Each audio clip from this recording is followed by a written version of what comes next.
سر تھوڑا back ground بتائیے. میں وائس چانسلر ہوں پاکستان کی one of the largest universities ہیں بہاؤالدین زکریا یونیورسٹی. پبلک سیکٹر میں بھی کام کیا ہے, پرائیویٹ سیکٹر میں بھی, کارپوریٹ سیکٹر میں بھی, نیشنلی اینڈ انٹرنیشنلی. BZU کو سر کیسا پایا؟ پاکستان کی one of the biggest university ہے. ہمارے پاس انجینئرنگ ہے, فارمیسی ہے, فوڈ اینڈ نیوٹریشن ہے, سوشل سائنسز ہیں, کمپیوٹر سائنسز ہیں. اس کے علاوہ ہمارے پاس پیور سائنسز کے, اپلائیڈ سائنسز کے سبجیکٹس ہیں. ہمارے پاس لا کالج ہے, ہمارے پاس ویٹرنری ہے, ہمارے پاس ایگریکلچر ہے. تو وی آر بگ. ہم نے اپنا جو ایڈمیشن پروسیس ہے اس کو کمپلیٹلی ڈیجیٹل آلریڈی کر دیا ہے. سینٹرلائزڈ ایڈمیشن آفس بنا دیا ہے. اب بچوں کو دائیں بائیں گھومنے کے ان کے پیرنٹس کو ضرورت نہیں ہے, اور لارجلی 90% کام ان کا ایک ہی جگہ پر ہو جائے گا. Is it worth having کہ ہم دھڑا دھڑ نالج پارکس بنائی جا رہے ہیں؟ یس, ہماری ضرورت. ایک بڑا نمبر ہے جو کہ آئی ٹی سے ریلیٹڈ انڈسٹری کو اگر کوئی پرابلم آتا ہے تو وہ کنسرنڈ ایکسپرٹ کے پاس جائے گا. اب وہ کنسرنڈ ایکسپرٹ کہاں سے آئے گا؟ وہ مارکیٹ میں بھی ہو سکتا ہے جو کہ کاسٹلی ہے نیشنلی اینڈ انٹرنیشنلی. لیکن اگر وہی آئی ٹی پارک ایک اکیڈیمک انسٹیٹیوشن یا نالج انسٹیٹیوشن کے ساتھ کنیکٹڈ ہے تو وہ اس کی ایکسیس بھی بہتر ہے اور اس کے ایکسپینس بھی کم ہے. ایک بچے کے انٹر میں یا میٹرک میں میتھس میں 90 نمبر ہیں, فزکس میں اس کے 52 ہیں, تو he should go for maths in BS. Pakistan میں آئی ٹی سیکٹر میں وہی بچہ کامیاب ہے جس کی میتھ اسکلز بہت اچھی ہیں. انٹرنیشنل رینکنگ میں ہم کہیں ہے ہی نہیں, ہماری کوئی بھی یونیورسٹی کہیں نظر ہی نہیں آتی. ہمارا ایگریکلچر جو ہے بہاؤالدین زکریا یونیورسٹی کا 251 پوزیشن پر ہے. It's not a bad rank. International global. ہمارے جو بچے یہاں سے باہر جاتے ہیں نا پڑھنے کے لیے, ان کے ایڈمیشنز اسی وجہ سے ہوتے ہیں کہ ہم انٹرنیشنلی کنیکٹڈ ہیں. گیم ڈیولپمنٹ کی ایک بڑی مارکیٹ جو ہے وہ کسی ایک پروڈکٹ نے اٹھائی ہوئی ہے. سے فار ایگزامپل میں برانڈ نیم لے رہا ہوں, یونٹی 3D ہے. 30% مارکیٹ ان کے پاس ہے. تو ہم یہ کہہ رہے ہیں کہ اب جو گیم ڈیولپمنٹ کے سرٹیفکیشن ہم کروائیں گے, یونٹی 3D خوبصورت بات. دنیا یہ کہہ رہی ہے کہ ہمیں ایک ایسا ہیومن ریسورس دیں جو ہائیلی اسکلڈ بھی ہو اور ہمارے انوائرمنٹ میں رہ بھی سکتا ہو.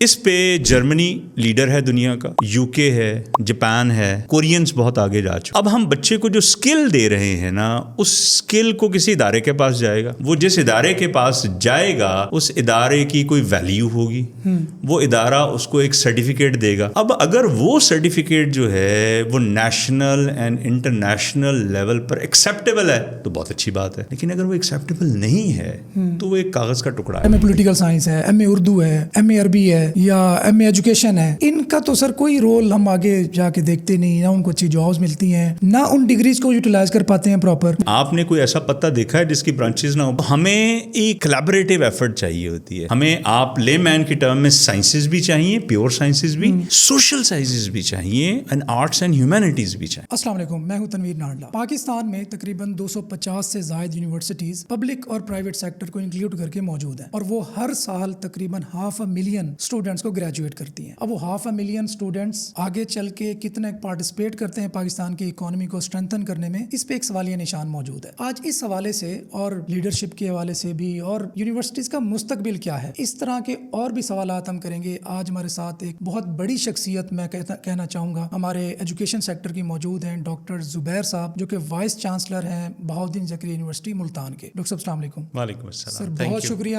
آپ تشریف لائے. میں اوور ویلمڈ فیل کر رہا ہوں آپ کو یہاں دیکھ کے. سر پاکستان کا مسئلہ ایجوکیشن, اس مسئلے کی طرف جانے سے پہلے سر آپ اپنے بارے میں اگر آپ کچھ بتانا چاہیں, کہ ابھی تو ہم آپ کے کارنامے ماشاءاللہ سن رہے ہیں سر, یونیورسٹیز کو جس طرح آپ ٹرانسفارم کر رہے ہیں, جس طرح بہت ساری چیزوں کو آٹومیٹ کر رہے ہیں, تو سر تھوڑا بیک گراؤنڈ بتائیے. جی, کرنٹلی آج جیسے آپ نے بتایا کہ میں وائس چانسلر ہوں پاکستان کی one of the largest universities ہیں بہاؤالدین زکریا یونیورسٹی ملتان میں ہوں. پریویسلی میں پرو ریکٹر کی حیثیت سے کام کر رہا تھا ایٹ نمل یونیورسٹی اسلام آباد, اور اس سے پہلے میں سول سروس میں رہا ہوں. میں نے as a member planning commission کام کیا ہے. میں پاکستان کے پہلے knowledge park, Lahore knowledge park کا چیف ایگزیکٹو آفیسر رہا ہوں. اس کے علاوہ میں نے انٹرنیشنل انوائرمنٹ میں کام کیا ہے, UN کے مختلف اداروں کے ساتھ کنسلٹنسی پوزیشن. ایک بہت بڑا ایجوکیشن کا ادارہ ہے institute of international institute of education, اس کے ساتھ میں نے کنسلٹنسی کی ہے on improving the systems in higher education. اس کے علاوہ میرا میڈیا سے بھی کچھ تعلق رہا ہے جو پرانے لوگ جانتے ہیں, 2015-16 سے میں میڈیا کے ساتھ نہیں ہوں کنیکٹ. تو میرا بڑا وائڈ اسپیکٹرم ہے کام کرنے کا. پبلک سیکٹر میں بھی کام کیا ہے, پرائیویٹ سیکٹر میں بھی, کارپوریٹ سیکٹر میں بھی, nationally and internationally. So hope آج ہماری مزے کی ڈسکشن ہو. جی سر, انشاءاللہ. سر پہلا